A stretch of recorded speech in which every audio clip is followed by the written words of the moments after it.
Okay, new battery in, and I will be finishing this book, The Secret Science by John Baines. Okay, let me start where I left off.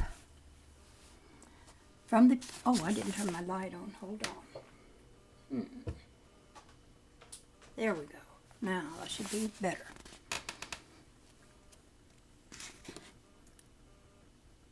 These tests are such that the disciple does not realize he is undergoing any test whatsoever, and it is necessary for it to be this way, because an attempt is being made to obtain totally authentic reactions, precisely to see if the individual is really attaining self-domination. From this point of view, the teacher has the dual role of good angel and angel of temptation. As on the one hand he conveys his wisdom to his disciple and counsels him at all times, and on the other subjects him to harsh tests and temptations to strengthen him and to be able to gauge his true spiritual mettle. We could call man an intelligent animal, and his bestial side has extraordinary intelligence, an intelligence which is applied to attaining his own ends of involution or bestiality of the divine spark of conscience. That is, as a beast he wishes to drag the spirit down to his own level, until he completely absorbs it within himself. Since the beast is aware of the weaknesses of the individual, he attacks his most vulnerable aspects to dissuade him from initiation. He insinuates, for example, that one with the candidate's intelligence and willpower should not obey another individual, who is a man like himself, as this would be slavery. He causes him to doubt, to fear, and to distrust the master's teaching. He puts into his path obstacles that would be unsurmountable for those who are not determined at all costs to reach their goal. It is for this reason that few can achieve anything concrete and tangible on the initiate's path, as the beast tenaciously refuses to be dominated by the will of the disciple. When the individual has advanced in such a way that the beast sees his domination in danger, he offers him those things he has longed for all his life. Will he be firm in his determination to develop spiritually if he falls in love, for example, with a woman who gives her love on the condition he abandon the occult path? Or if fortune favors him and he attains great wealth? In a subtle way, obstacles will be placed in his path, which imperceptibly turn him from his path, and it is then that his determination and desire for spiritual evolution is authentically proven. For this desire may have arisen from purely materialistic or emotional motives. A man may wish to renounce everything and follow this path because he feels there is nothing for him in life, because fortune has denied him what others have received. If he undertakes the path of initiation and later finds these gifts of which he has been deprived, all desire for spiritual superiority will suddenly cease, as this craving was only a pretext to attain his own personal desires. We have already said that initiation is a path of renunciation and sacrifice, and of attaining the power that domination of the forces of nature offers is not justified unless this power is used exclusively for the benefit of humanity. Another mistake the student frequently makes is to endeavor to judge the actions of his teacher in the light of his own mentality.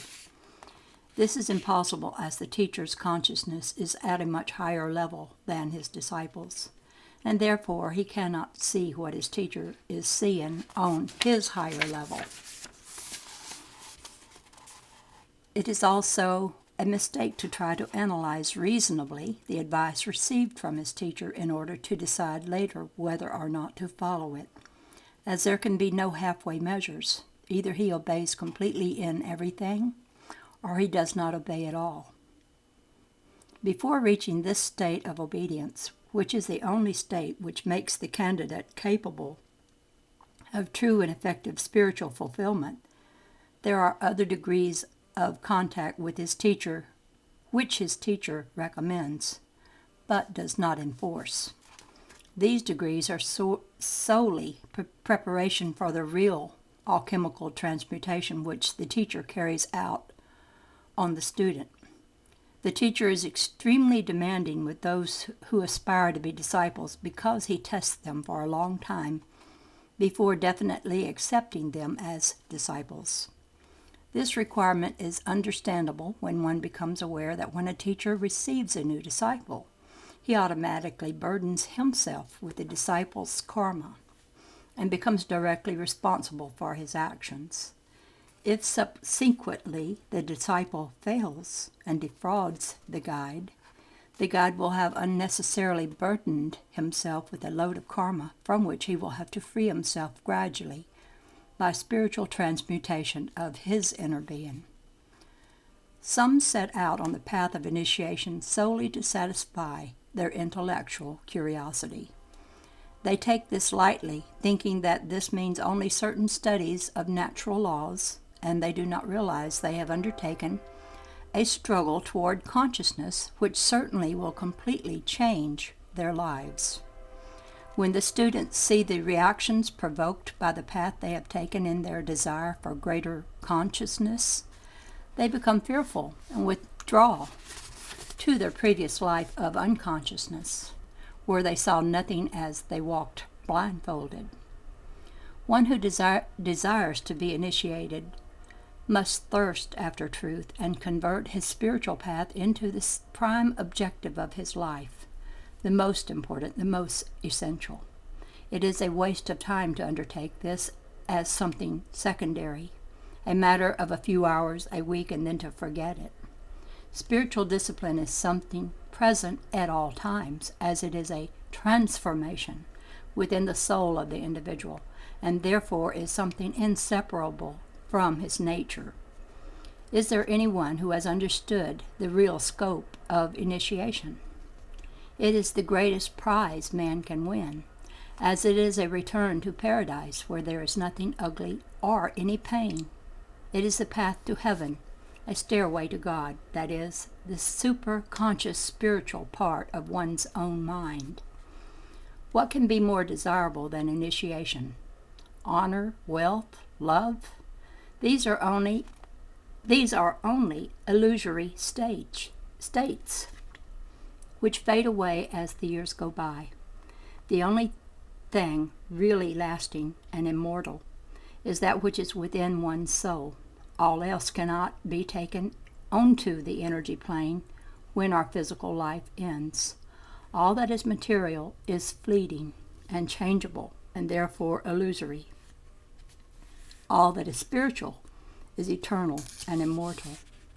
We envy children because they live in a world apart from adults, a world of innocence, purity, and happiness, as if they were constantly in contact with God. Thus, initiation is a return to the original purity of man, a return to innocence, a return to the womb, but this time a return to Mother Nature. The true initiate is innocent and pure as a child, but at the same time wise and intelligent, so that it is impossible to take advantage of his innocence. He must be gentle as a dove and sly as a fox. Let us recall the words of Jesus, "Let little children come unto me." What we have just stated is what was behind his words, which we should translate and interpret thus, "Let the initiated come unto me."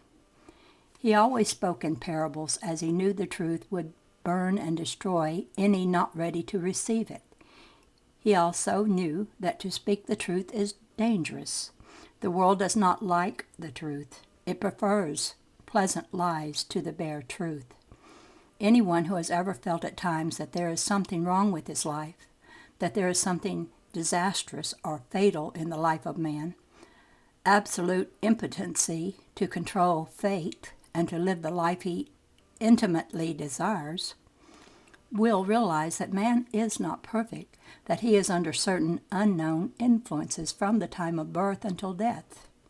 It is as if after a lifetime of work and sacrifice, a great hand should appear and suddenly wrest from him the fruits of his efforts, leaving him as naked as when he entered into the world, ready to start another life of sacrifice and new experiences.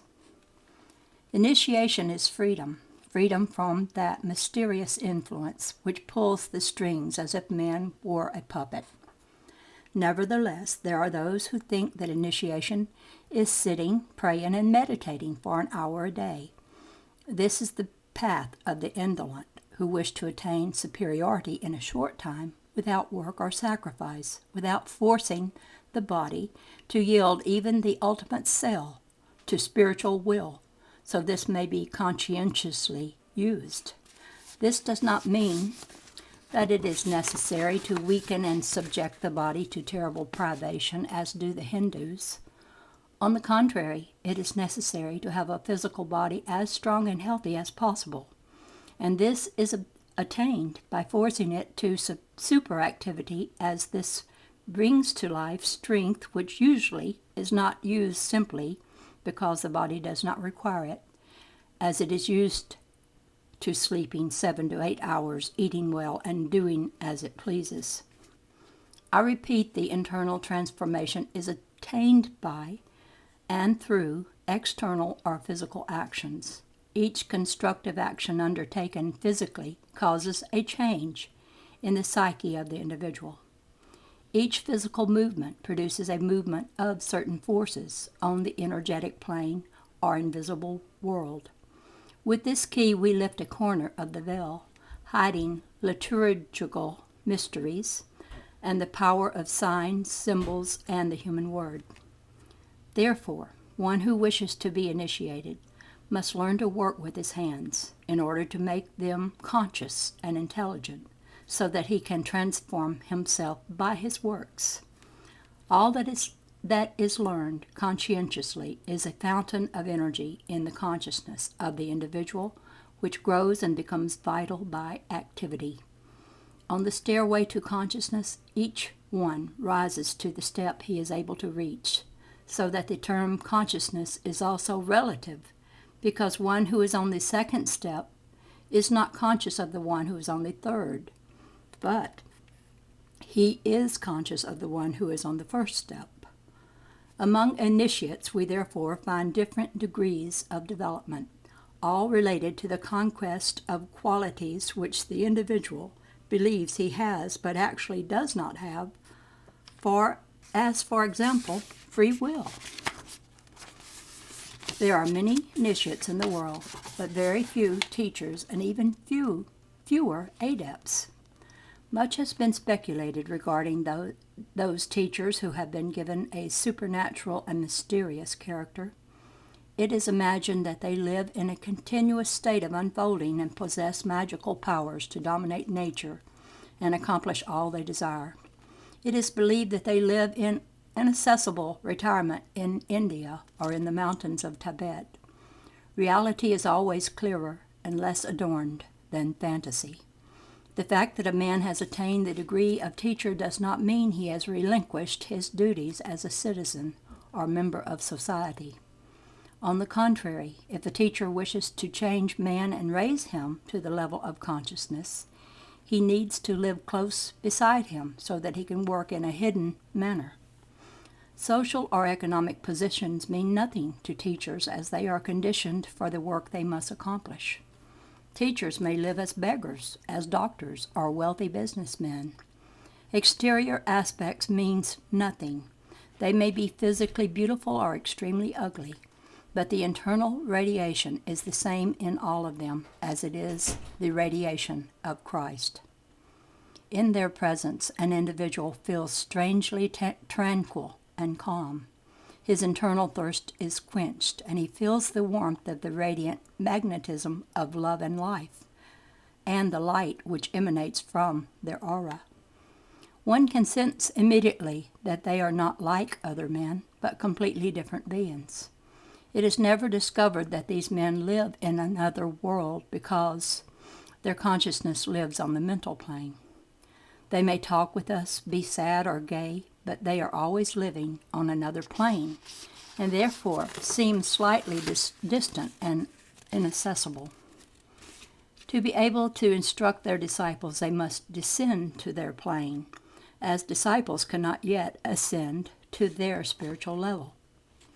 If the disciples do not advance along the path, teachers will be forced to live constantly on a lower plane than their consciousness, which may make them lose a portion of their spiritual conquest as they try to raise others to their own sphere. If, on the other hand, disciples accomplish their ambition, teachers can fully use their faculties, which will not be damaged by this association with others' lower vibrations. Because of this, it is an unwritten law that no disciple has the right to request knowledge to which he is not entitled or does not deserve. The majority of the disciples get only a faint idea of the Master's teachings, no matter how close they are, because they are not capable of wresting from them the science he has absorbed. We mentioned before that the conquest of the forces of nature is justified only for the collective benefit, and therefore all teachers strive to accomplish work for universal benefit. Therefore, a master will only teach and enlighten his disciples when they cooperate in his work. There is balance in everything, and a teacher cannot make a gift of his knowledge because he is not authorized to do so. All new knowledge, each ray of light, must be earned by the disciple through tenacious struggle. Do we not have to struggle to feed ourselves? Why then should we expect a guide to feed us spiritually and give us tranquility and comfort without any cost whatsoever? This is the key that will lead us to recognize a true teacher. He never makes a gift of light. Nothing can be taken from the universal deposit of the all without giving something in return, as this would be theft. The true teacher requests something in exchange for his help. He always asks for sacrifices, and the more he asks, the more honored the disciple should feel, because this means that his teacher is disposed to give more to him. The universal balance cannot be altered, and to keep this balance it is necessary to give in order to receive. If something is taken from one side of the scale, an equivalent weight must be placed on the other. Therefore, the occult path is not for the indolent and lazy, or for those who like only intellectual work and are afraid to dirty their hands with manual labor. What is explained here is always a source of discord within initiative groups, as some feel unjustly held back and abandoned, but do not realize that the teacher offers his knowledge to those who deserve to receive it. If a disciple merits credit for his work, his teacher will be only too glad to grant this. From this point of view, the vain words of the pseudo-occultists who say occult knowledge cannot be bought are cause for laughter. I openly contradict them and say occult knowledge is bought, and at a great price. Not with money, as there is no money in the world which can buy light, but with sacrifice, dedication, helping others, aiding the teacher in his work, no matter what support is received from him. Everything has its price, as this is the law of life, the supreme secret of universal balance. Nothing is received without payment. Give, and you will receive. The power vested in the teacher or adept is not his own, but the universal power of all, and as such cannot be wasted, cannot be given unless something is received in exchange.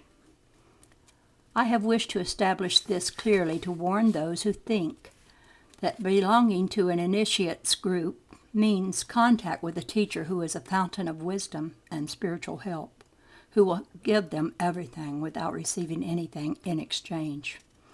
Everyone who enters an initiate group must swear an oath of secrecy, because the knowledge they will receive is solely for them. If a candidate subsequently leaves the group and breaks his oath, he will run the risk of receiving nature's punishment for violation of a promise he made to his own spirit. The spiritual state the disciple experiences whilst following this path is so difficult, so sublime, that once he has gone beyond a certain limit, he will not be the same being as before, even though he entirely leaves the path. The occult path is the true nectar of the gods. One who has tasted it is eternally bound to it, and can never again be entirely dominated by the beast. In the process of scaling the heights of the gradual awakening of consciousness, a person becomes aware of truths he has never before perceived. He experiences the radiation of the universal mind, the music of the spheres, and consciousness, which still dwells in inanimate matter. The world where a true adept resides is so far away and so different that we cannot judge this world vis-a-vis versus human canons. He is governed by other laws, other truths, another scale of values. He lives beyond good and evil, beyond pleasure and pain, beyond life and death, as he is with God. For us, it is an eternal enigma until we reach his level, and we must endeavor to understand him as far as our consciousness permits. This difference between his level and ours impresses us as a living and inscrutable mystery.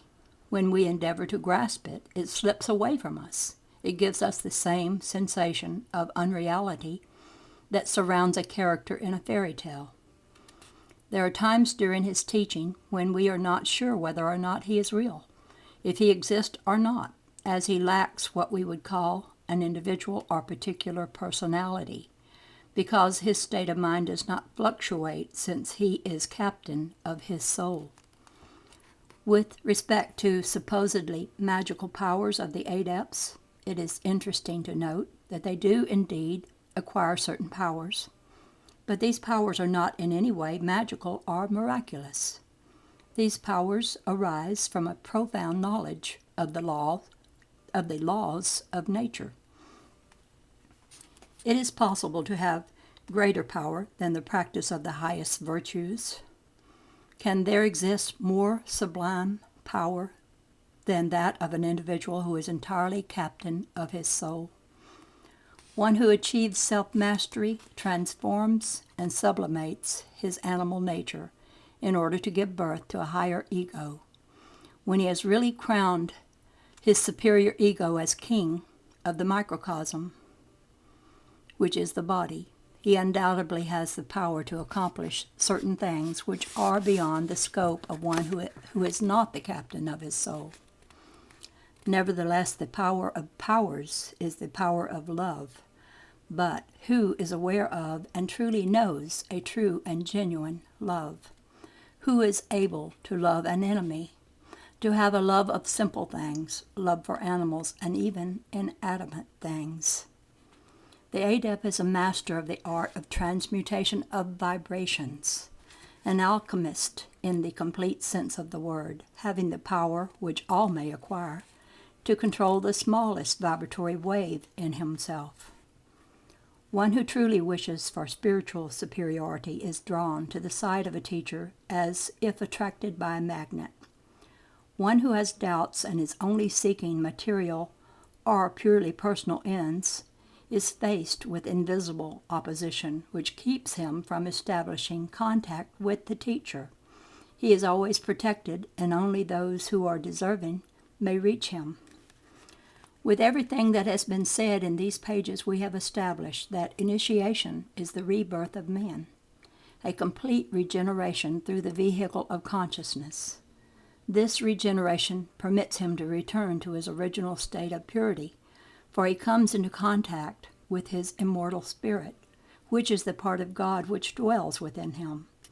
It is freedom from fate, from chance, from error, ignorance, vanity, and pain. It is to come face to face with truth and become identified with universal consciousness or God.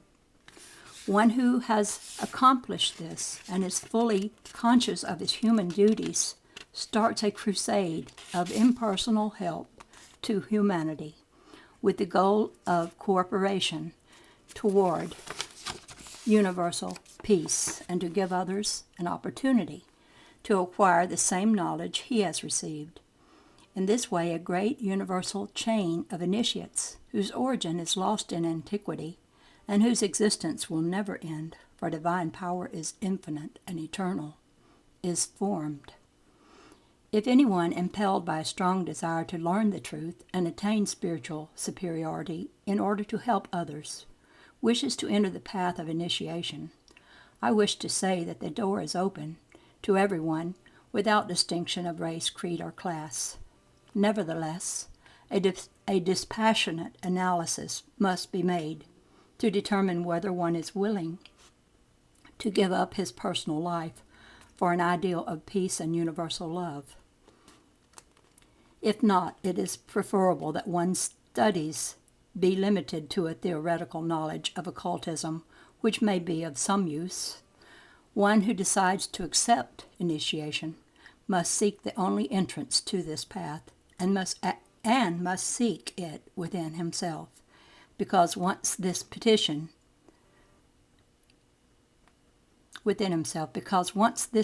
to reach a teacher is heard by his spirit, this spirit will lead him safely to a true and authentic master. And that is the end.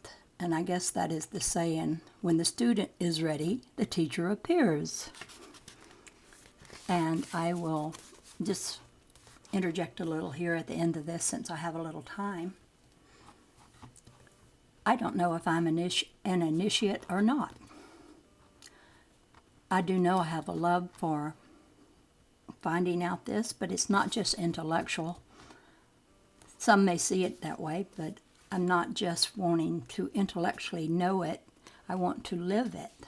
I want to learn the art of manifesting. And I want to make available information to people who, through the means of the YouTube broadcast and other internet facilities that they can use, can share this knowledge that I want to put out there. And maybe what I'm thinking is they can go even further than I have gone with it. And that is all right. I hope that is what will happen. But I do think that I am awakening my third eye, because I have been seeing light inside of my head. That sounds weird, doesn't it? But when I press my finger to the inner part of my eye near my nose, slightly, just slightly, and I have my eyes closed, a round circle of light flashes that is very intense inside of me. And when I do look at light, it makes a big... When I look directly at light, it's like a kind of...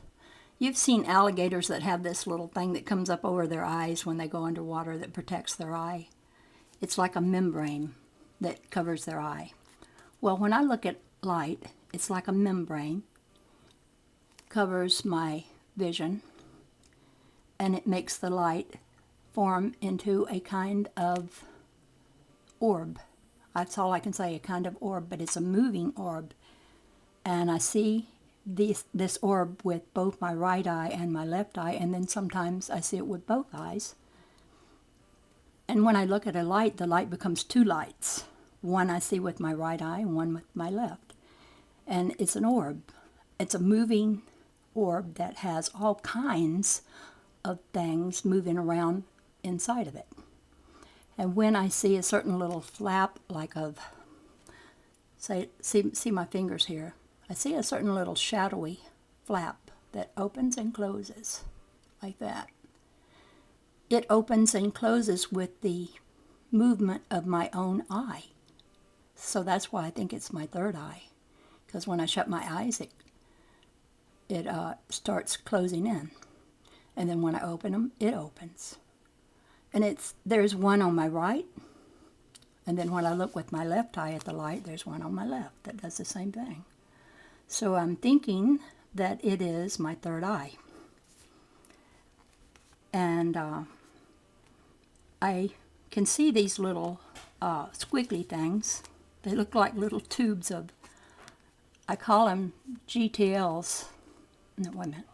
GLT. Gosh, I can't remember my...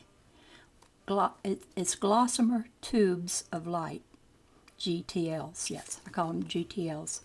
They can also be gossamer threads of light because they come in different shapes, and some look real far away because they're tiny threads, and some of them are little threads that are so jumbled up, and some of them are threads or tubes that connect with other tubes, and they just sort of float. And I see them in the air all around me when I'm in the bright light of outdoors. Even inside, if I have enough light in the room, I can see them. They're invisibly there, and only when I intentionally wish to see them and squint my eyes just a bit, cause that membrane, I guess, to come over my eye, then I can see them just floating kind of zigzag in front of me. But yet I know they're inside of me because they're not at any distance in front of me. Like if I hold my hand out and I see them on my hand, the little shape of them, and I bring my hand in toward my face, they're still there. So they're at every distance. I see them until, of course, I bring my hand to my eye too close and stop the light from penetrating. So I know that they are an inner vision. And for a long time, I could see them, and I could see the light shining rays of light that had all kinds of definition, all kinds of dimension to them. And to look at light was like looking at a laser show. It was very beautiful, still is. And I prayed, I wished that I could get pictures of this. And in a way I have, because I've been capturing these orb pictures. If you look at some of my other videos, if you look at my channel, I have many videos I've made that show these orbs. And what they are photons of light. And as light, they're energy. And as energy, I believe they are intelligent.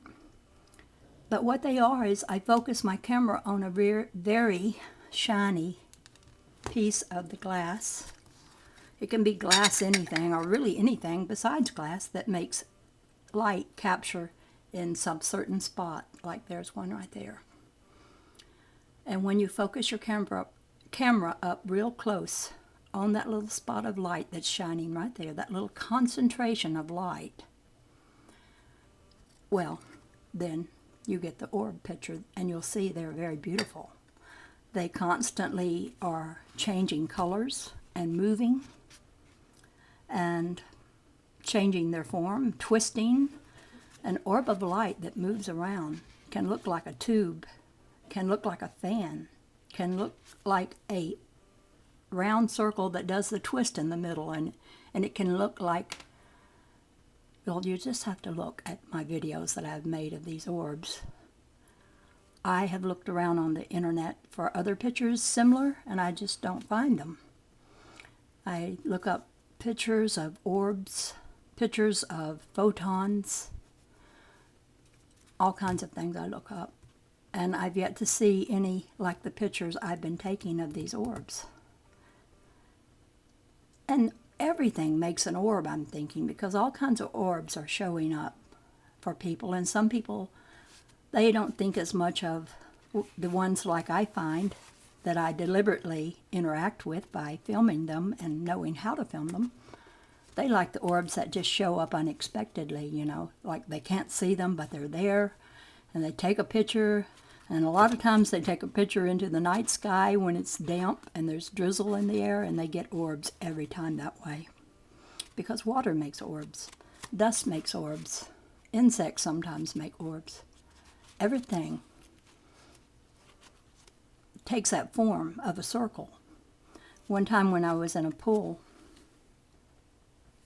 I was looking at the water that had collected on the hair of my arm, just a little light sprinkle of water had gathered there, and the sun was shining real brightly on my arm. And as I looked at that water clinging to the little hairs of my arm, each one made a little tiny orb, a little tiny round ball of light.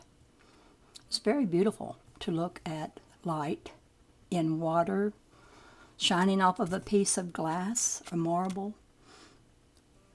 I think somehow the marbles that I photograph that show a round orb, it's because the marble is round, and some of the qualities of the piece of glass that you photograph, such as the contours of the glass, they direct the orb of light to move in a certain manner. And they move in so many beautiful ways. It's very artistic. Very, very beautiful use of colors. The orbs are the greatest artist in the world. And you will know this is true if you look at some of my pictures of beautiful orbs of light. So, this is my experience in that I believe that I want to be an initiate because my greatest desire in life is to bring peace to this world.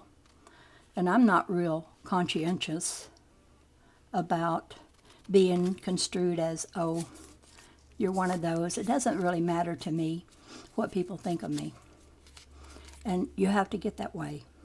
I believe you have to just be that way because even very close people to you won't understand. And you can't blame them for that. They're not on this path. To them, it just sounds crazy. But were they to know the things that you know, they would understand. The knowledge of this, well, it's not something that's just given unless the person really, really wants it.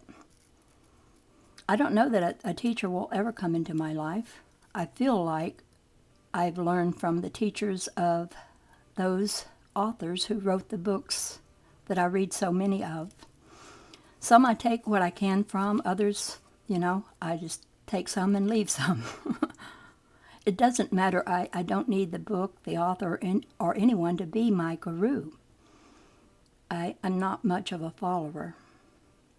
That's why some of this book confused me, because I don't follow any teacher implicitly. But I do listen to an inner voice within my own self. And sometimes that inner voice, I think, is wrong, and sometimes right. It doesn't just give me all the answers, and it makes me question it, because it will throw me for a loop sometime. If I start believing in it too strongly, it will say something that turns out to be not at all true. And when I find this out, I think, wow, what's happening here? I can't throw all of my trust even in this supposed inner teacher that I feel I have. Nor could I impose all of my trust on a person that I know, because everybody is not infallible. Even those with the best intentions are not infallible. What it boils down to is the only one I can trust is my own self. And I can be convinced and I can change my mind. And sometimes I do. I reserve that right. Prove me wrong, and I don't mind saying I was wrong and now I changed my mind. And then I also have this belief that I don't have to know everything. Because maybe one person's truth is not true for another person. So there's no need to have that feeling of superiority that the only truth that is the truth for everybody. It might not be. There's only a few aspects of truth that I really think are so universal that I would encourage everyone to believe exactly as I do concerning it. One of them, though, that is pretty universal is what Walter Russell, I read a lot of his books, teaches that God has one rule, only one law, and it's called rhythmic balanced interchange. And I can see this, it's very scientific, the give and the take. It has to be equal. And I would say that's one thing that I would think is true, and everyone should know that, because We're having a great disparity of the rich and the poor in our world right now, and it's causing much upheaval because of there being so many who have so much and so many, no, I mean so few who have so much and so many who have so little. And it's causing much problems for everyone. But we can't resort to hating those who are rich. That is not the answer. We have to send them love, and we have to see them, imagine them in our own dreaming or in our own visioning as being able to change and understand and to let go of some of that possessions that they hoard, because they're really very fearful people, these people are. And they don't want our love. They want us to fight with them and hate them, because that is what they feed off of. But we can't go there. And so many people, I've listened to their videos, they have such conspiracy theories. And some of their theories incorporate the idea that we should hate this and fight it, even rise up in arms against it. And they sometimes make light of spiritual warriors who say love is the answer. They say, oh, all that love, that's just not power. That's just, you're just oozing with love, love, love. And they want us to be intolerant of the darkness. And I can't go there, because we bring light to the darkness. We're not going to convert them. We're going to transform by bringing our light to the dark places. But we can't bring it there and then just say to the dark, you're so evil, you go to the pits of hell, I dismiss you. That's not the way to do it. Although a lot of people are trying that way. To understand the dark and to incorporate the dark, when I take these pictures of photons of light, after that I have them onto my computer screen, now this is kind of interesting, they'll be so full of light that you can't see the colors. But I put them on the program that lets me edit the picture. And the only edit that I do is the darkening and the lightening. I remove some of the light and I increase the dark. And then the colors come out in those orbs, and they're astonishingly beautiful, way better than when there was too much light in them. The dark is a shadow that defines the light, and we need the dark. We do need it. But we have to understand that we're not going to convert, we're going to transform by being transformed ourselves. That's the only way to do it. Well, I've rattled on and I've gone over 40 minutes. I'm almost at 43. I hope this takes. The YouTube channel said, you have more time now, but they won't tell me how much. But I'll see if this goes. I hope it does. Who knows? I may have an hour. I don't know. I've been tempted to talk an hour and just see if it would download. So, this is the Dove Lady, and I finished this book. I'm really happy to have gotten it done. And I think the next book I read will be one of the Seth books. People really, really, really love the Seth books. And some of the advice in the Seth books parallels to what I'm reading in other books that I read, like this one. So, this is the Dove Lady, and I will be talking to you again, reading you another book. And thank you for your comments. They're always welcome. I love to hear from you. Some books that I have, I can send people. And if it's a PDF file that I have found, I will put it over in the explanation or description box. This one, I don't have the PDF file on it. This was a book that I found at a garage sale. So, and I was also informed by one of the comments that John Baines has another book called The Stellar Man, and that there is a PDF file for that one out there. So I'm going to look for that, and I may read that one as well, because this one turned out to be pretty good. It clarified a lot of things for me. So this is the Dove Lady. Talk at you later. Over and out for now.